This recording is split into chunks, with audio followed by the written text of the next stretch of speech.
Folks, football is back, and BetOnline remains your number one source for all your football betting needs this season.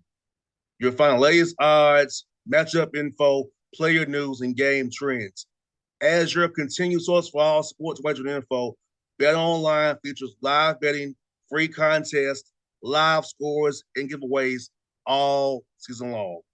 Always the fastest and easiest way to bet all your favorite sports and events like MLB, MMA, tennis, boxing, and even golf. Head to betonline.ag, that's betonline.ag, to receive your 100% welcome bonus with your first deposit. Make sure you use the promo code BELIEVE, that's BLEAV, to receive your rewards.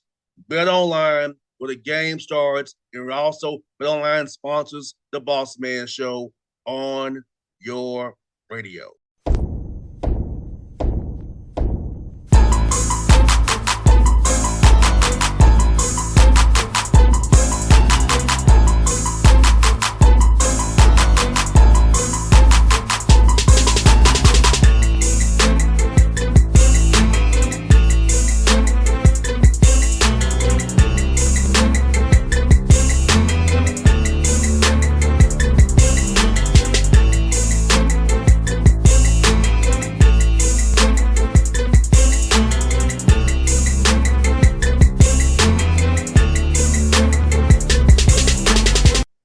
Folks, back on the Bossman Show, my buddy Tennessee Brad Batt's here with me. Elections coming up here real soon. I have my Tennessee Mail-in ballot right here with me on my desk here to vote for my people from Nashville. They split up in three ways. The Tennessee GOP doing what they do best, Brad. What's up, man? How you doing? I'm good. How are you? I'm good, man. I'm good. Fresh from across the world, so I'm still tired, but I'm here, man. Well, welcome back to the Eastern time zone. Yes, I'm so glad to be back. So, Brad, as we talked about, man, election's coming up here. November 8th is coming up here real soon. Jason Marge running for governor of Tennessee. Mm-hmm. I'm worried because we know in Tennessee it's very red, and I know the Democrat Party says it's more purple than red, but I'm not seeing enough engagement and outreach, and Memphis and Nashville can't carry the day to get him over the line. Yeah. When you have East Tennessee and West Tennessee that's rural, it's going to vote for Bill Lee just against their own interests, of course. So, how are you feeling about this, man?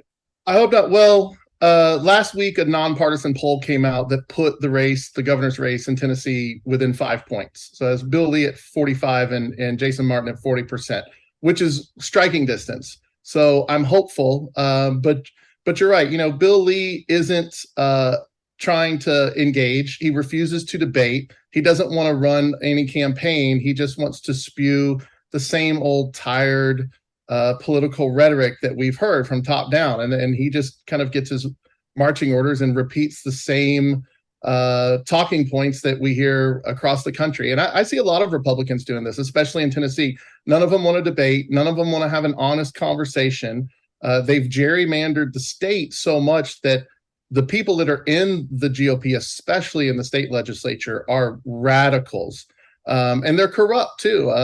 Since we've talked, Glenn Casada, who was the former Speaker of the House who resigned in disgrace, he's been indicted along with his former chief of staff, Cade Cothran. They've both been indicted. They're under federal investigation for campaign improprieties with money. There's another woman implicated, Robin something, if I'm remembering correctly, who had resigned under the cloud of all this corruption. We've had other representatives resign from the House with campaign irregularities. Like it's insane the way that our state legislature operates. And Bill Lee tries to stay above the fray, but he's right in it. He's working to try to take over Tennessee schools, bringing in Hillsdale College, which is a very far right wing, supposedly Christian college, but that's not what I would call them. I think they are just right wing history deniers. And they want to come in and they want to profit off of public schools. They want to take public taxpayer money and put it into private pockets, including the pockets of billionaires like Betsy DeVos and her family. So I think that people are paying attention to these issues.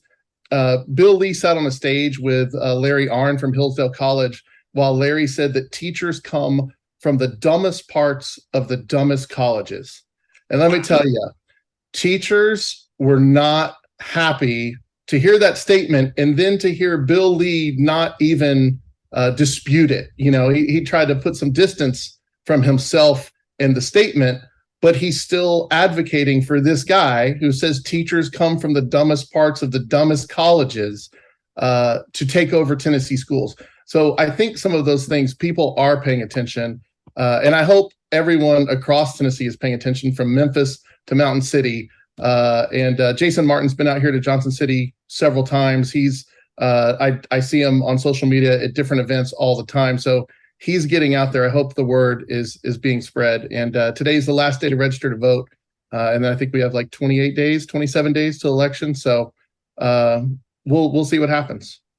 And Brad, what I've noticed here in Georgia and in Tennessee, the DSCC, the DCCC, the Democratic Association is not putting money on the ground enough, because I feel like this, you have to engage people for months, keep them engaged so they can know what's going on. Coming in October is in that last second, may not give people might feel like you only come around this time of year every 2 years.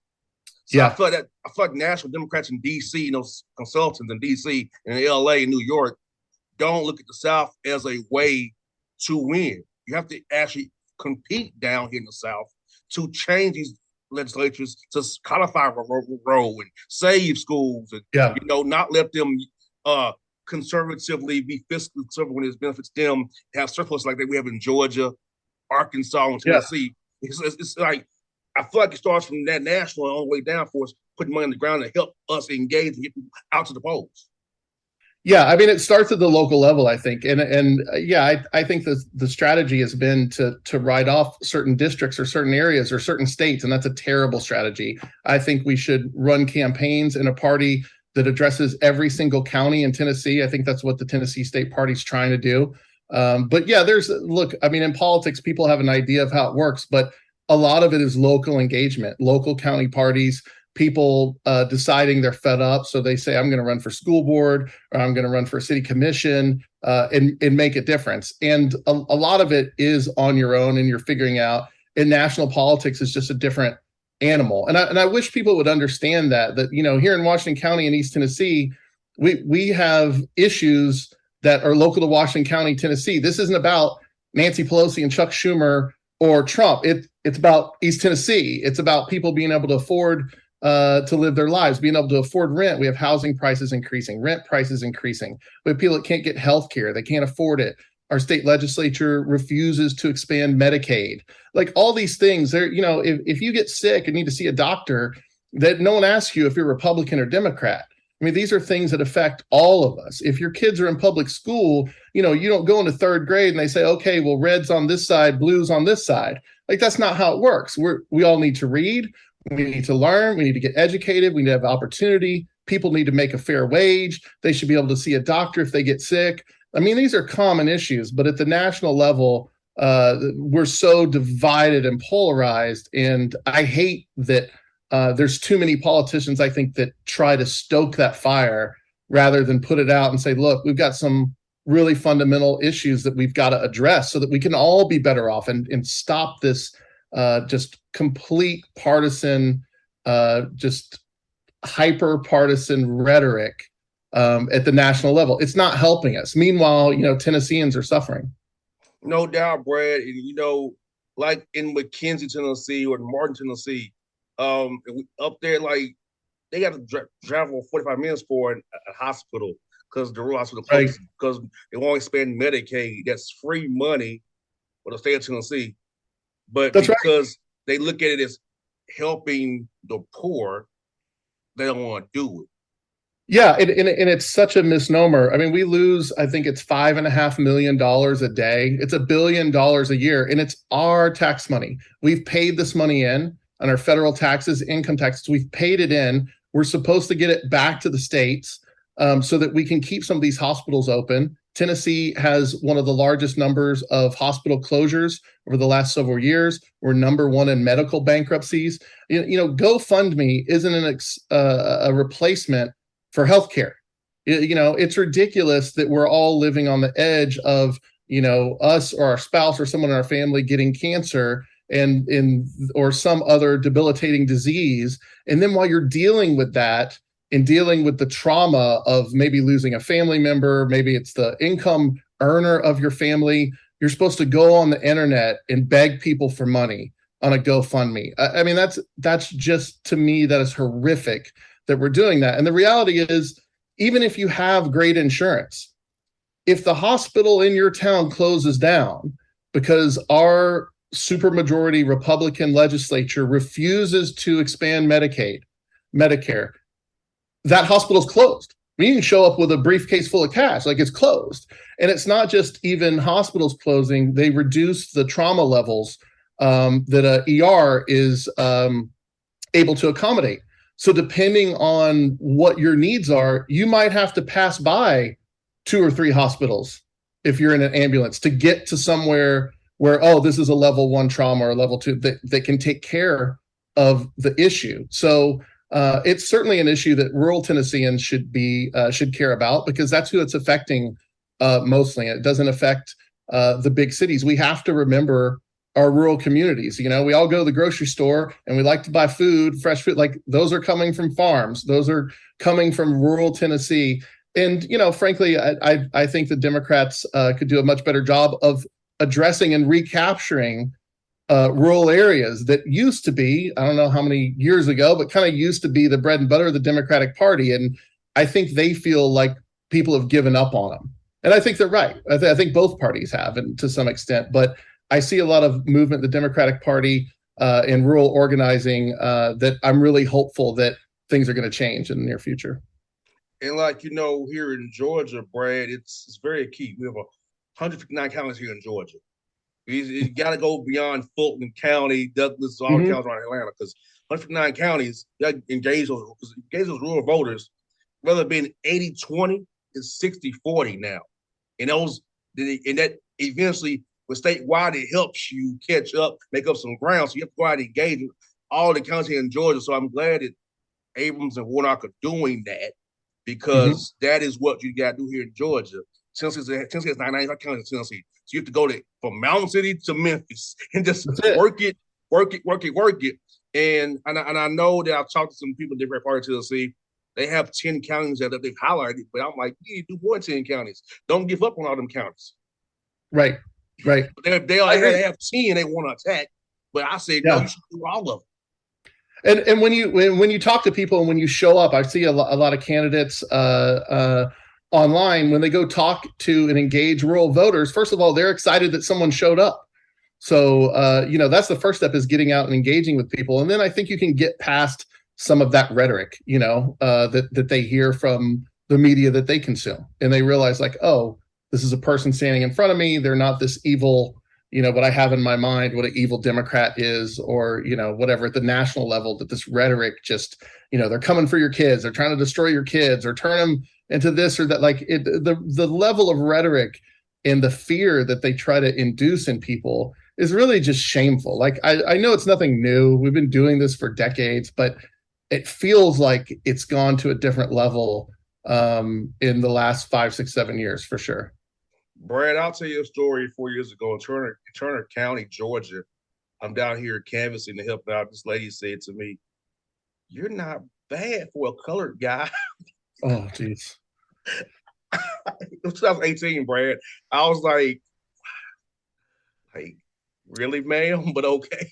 I don't think she meant to be bad by it. She's like, right, bad for a colored guy. I'm like, what you think down here in Turner County, Georgia, in 2018? I think people are isolated, man. I think that you got to wonder who they're around, that they say things like that and never get corrected, or never have anyone kind of go wide-eyed at a comment like that, a racist comment. And it's unfortunate. I feel lied to with my education. Yeah, I'm coming up on 50 in February, my birthday. And, I was told we handled all this stuff, right? Like, that's what I was taught. like with the civil rights movement, and they bring you through it, and the teacher's like, oh, this is what we did. And you're like, oh, good. Okay, now everyone's equal. We're okay, yeah. But it's a lie. Like here we are, we're still dealing with repercussions, generational repercussions, and we don't want to address it. And in fact, now like we should be at a point in time where we can have these honest discussions, and we have the internet, and people are more connected than ever. But instead, what we have is this uprising of a small radical group of white moms that want to censor education. And they want to say, and you know, the whole critical race theory. And I knew they were going to do this. They come out with this term. They try to throw all these terms, and they find one that works, right? Because it used to be political correctness, but that one's lost its appeal, right? That's a couple decades old. So political correctness, no one cares about that anymore, right? So they start saying other things, and they finally found one that stuck: the critical race theory. It sounds scary, and then they start labeling everything that has anything to do with race or minorities critical race theory. So now they start saying, oh, the book about Ruby Bridges in New Orleans going to the first, being one of the first kids to integrate an all-white school, and the iconic picture with the federal marshals escorting this little 6-year-old girl to kindergarten, like that's critical race theory. No, it's not. It's just history. It's history. It's a thing that happened. And if we don't teach those things, then we are giving our children and the next generation a deficient education. And we're going to repeat these same terrible things instead of getting rid of them once and for all. And I don't understand it. And I think we have to push back on it, because the people in those small groups, they're running for school boards, they're running for state house seats, and they have a very narrow view of how they think everyone should live and what they should believe. And to me, that's just not America. That's certainly not freedom. And we got to push back on it. It's just about living in reality and trying to get better as a state and as a country. We can't just say we're the best. I mean, let's talk about sports for a minute, right? Like, can you imagine if after every game, the head coach came in and said, oh, we're the best. That was best. Like, even you lose, you say, oh, we're the best. That's not what you do. It would fall tired real quick. Right? Like, that's not, there's only one way to get better, and that's to look at yourself and to say, okay, here's what we did good. Here are some areas where, we need to improve. Here's some areas that we really did badly, and we got to fix these core problems. And that's where we are. And so we got a bunch of people right now that want to deny that we have these issues, and they want to make sure the next generation doesn't learn anything about them. And I'm not going to have it. Now I got to go extra mile to teach my daughter, which I do. I'm like, no, I tell her exactly what's going on. I'm like, these people are trying to ban these books, So now she just wants to read those books, which is great. Like, read the banned books. That's what I would tell, read the banned, whatever they're trying to tell you, don't read it. And Brad, I got a letter from a sponsor who told me that they're not sponsoring me, but I tell lies, that I don't live the way I say. You don't have it that bad. You live in a fantasy world. You're making this up. You're playing to the woke mob. Like I said, I said a little back. You can't tell me how I live as a black man in Georgia. Sorry. If you don't want to sponsor me, fine, but you won't use your radical religious extremism that you back to conservatism to tell me about my life. But a sponsor left me because I'm spewing lies about really what's going on here in Georgia and with my life, my experiences, Brad. I'm like, really? How can you tell me what's going on in my life? Yeah. But they don't see it because you're living your life. It's two things. Like, they don't live your life, and then they don't want to listen and believe your lived experience as you're telling them. And I think that's a big problem across the board. Of course, it affects issues with race. It affects issues with women. Look how many men we have in the state legislature that they just don't. Women are saying, this is what we want. This is what's happening to us. We're outraged. And they're just like, no, it's not.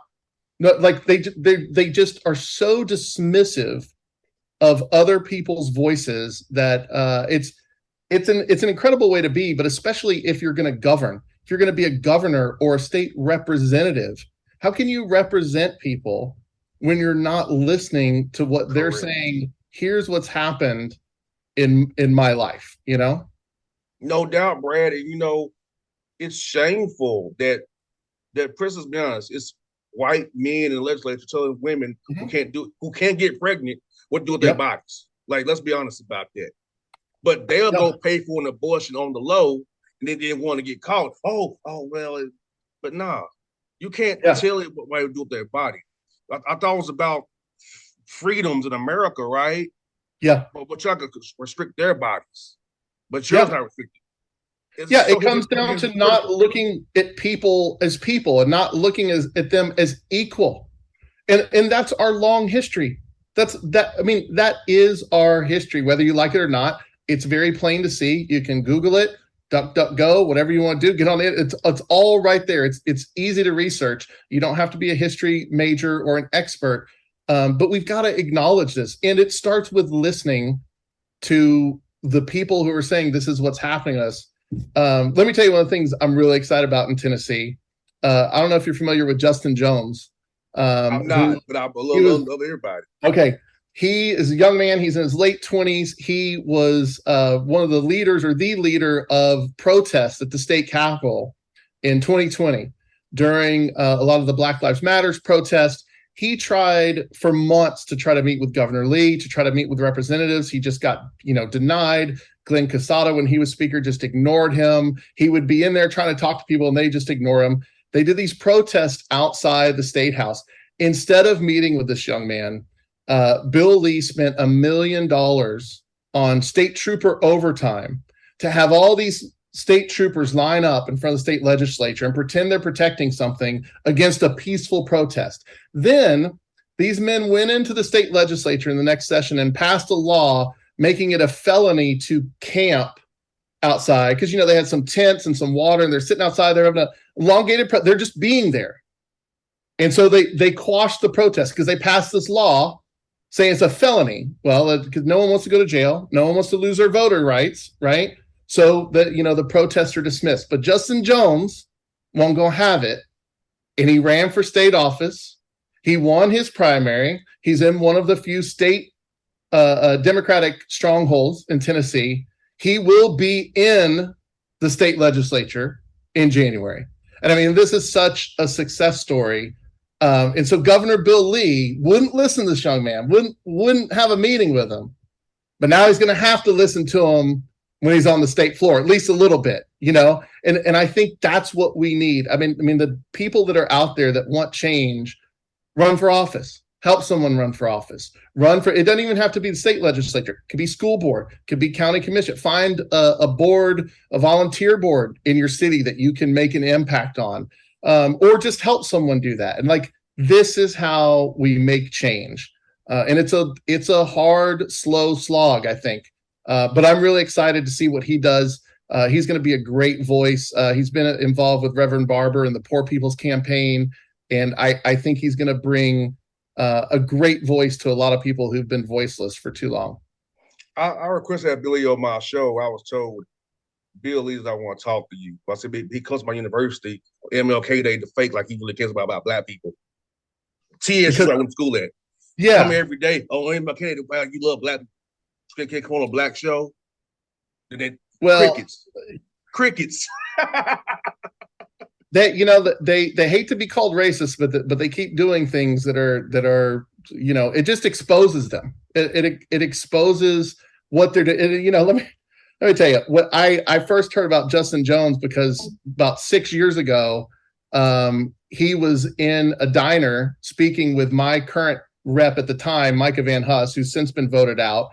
And there were 3 other reps, all white guys. And Justin Jones was kind of talking to him about the voucher bill. And he said, "Hey, you're bringing," and he did what you were talking about earlier. Someone calling you racist. This is what Micah did to him because Justin mentioned race, and he said, "Hey, you got all these white men. Y'all are doing this to Black communities." And Micah, he's not the smartest guy in the world. He's like, "Ha, you're the racist. You're the There's a video of it, right?" And it's this ignorant position that conservative white people take that any mention of race or oppression or racism is racism, right? You can't mention it. That the idea of a colorblind society is no one ever talk about it, which is just asinine, right? Like, if your kitchen's on fire, you can't just go sit in the living room and pretend that's not happening, right? Like, these things are happening. And I think that there's too many white legislators who feel like it's polite when they go in and vote for these things that hurt minority communities, but they didn't say anything racist. Like, they're doing racist actions. They're passing your these actions are racist, but you don't want to be called out. And but you tell me you love God. Brad, this is what I said about time. I called the University of Georgia a Klan rally on Saturdays. It's like all these conservatives are cheering for the Georgia Bulldogs. I don't young black bodies are cheering for entertainment. You don't care about the lives the rest of the week. Only when they win your team a game on Saturday. No, they're working for them. They're working for them. I mean, it's plantation mentality if we really want to get down to it, right? I mean, you're as long as you can benefit me, then that's okay. But then the second you want to be equal and stand next to me, I think too many people have a problem with that. And we're still unwinding it. The history isn't long ago. I mean, it's still present day, and we're still, and to a certain extent, I don't know. Clearly there's some percentage of the population that's never going to change, but I'm hopeful. I have a lot of hope in Gen Z and Gen Alpha. My daughter's 10, and I brought her up. I started talking about race with her when she was 5, because when I was that age, I heard racist things. So I think every parent started like, at what point is it appropriate to start teaching my children? Well, if you got a black child, they learn about racism real quick because they experience it. So, why shouldn't I make sure my daughter is? 3 years old, I learned about it. 3. There you go. 3. And how did that affect you? And you're still hearing about it now, and having this woman refer to you as a colored in these old racist terms. And I mean, how old are you now, JR? 35. Okay. So you've had 32 years of being keenly aware of racism, right? Yeah, because I got called a monkey at 3 years old playing T-ball. Look at that monkey. Like, what monkey? Where's a monkey? I mean, when are we gonna get past this? We can't get past it by ignoring it. And I wish some people understood. I think there's too many white men, especially. They only work with white men. They're only around white men. They go to church with white men. Like, they just never around anyone else. And look, be around whoever you want to be around. But you got to understand that, like, your perception of people you don't know is flawed. And Brad, I'll be honest with you, Brad. I'm not saying about you, but a lot of white men who I know, they talk to me because of what I do. Now, I know you're not like that. Me and you're really friends. Yeah. But it's because of what I do for a living. And they look at me as a successful black, per se. I can talk to that guy. Yeah. But don't care nothing about us no matter. But I'm the exception to the rule because of what I do for a living.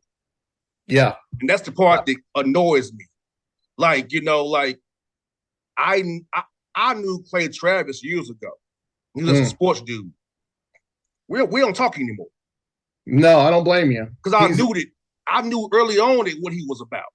I was I was a acceptable black to him because I was in the media. I'm a sports guy. Yeah. I'm in the NBA.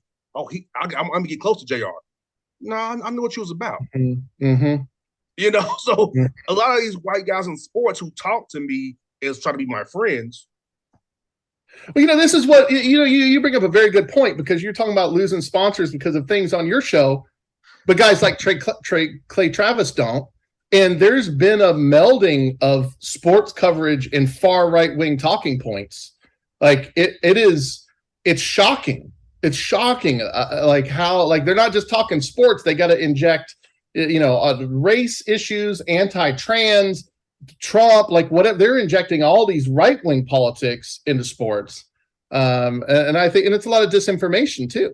It's I don't know. It's like the attention economy, right? They're doing anything to get attention, and I think it's hard to get attention doing serious things and meaningful, but being outrageous and look at Kanye this week, right? Like, you could just say the most outrageous things, say blatantly anti-Semitic things, because it's on their side, it's okay.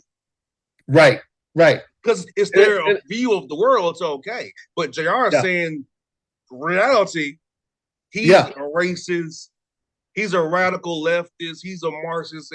I'm Antifa. I've been called everything in my emails, Brad. I've been called an N-word. I've been threatened. All these things because I speak truth to power. And one thing about me is I say, look, I can be friends with anybody. But if I know you're radical, we're not going to be friends. Yeah. Like Clay Travis. We used to be cool, but we're not anymore. Yeah. And it's radical to divide people. It's radical to segment people into straight and gay and white and black and red and blue and like that is radical. It's 2022. We know about each other. We should be aspiring to treat everyone equally, but we're not doing that. We say that that's what we're about, but we really are at a time where we need to show it, I think. And and Brad, I got 5 minutes to go before we got to get out of here. My job is to unify people and tell people the truth.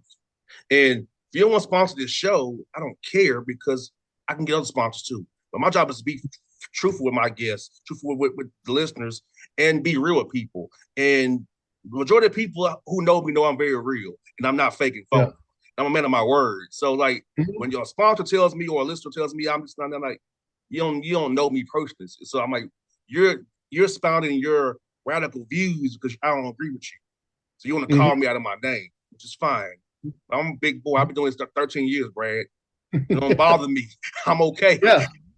Yeah. You need to, especially if you're in a position to speak up, because there's a lot of people around here. I hear it all the time. They're like, oh, here's what's going on. Don't use my name. Don't say anything, because they're threatened by their job. Sometimes their peer group, whatever, maybe even their church, like they feel like they can't speak up. So I think when you're in a position to speak up and you do that, like keep doing that, because there's a lot of people who are nodding their head along with you as they listen, but they're in a position where, if they speak up on the level that you do, they might lose their job or get pressure they don't need to come under.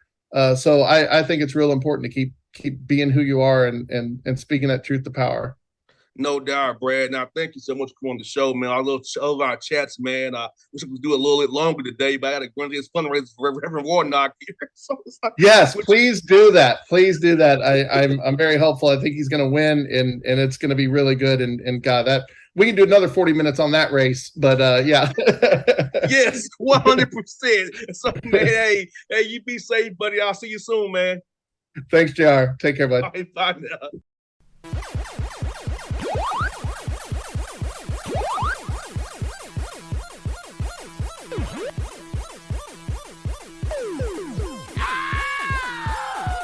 Folks, football is back, and BetOnline remains your #1 source for all your football betting needs this season. You'll find latest odds, matchup info, player news, and game trends. As your continued source for all sports wagering info, BetOnline features live betting, free contests, live scores, and giveaways all season long. Always the fastest and easiest way to bet all your favorite sports and events like MLB, MMA, tennis, boxing, and even golf. Head to betonline.ag, that's betonline.ag, to receive your 100% welcome bonus with your first deposit. Make sure you use the promo code BELIEVE, that's BLEAV, to receive your rewards. BetOnline, where the game starts, and also BetOnline sponsors the Bossman Show on your radio.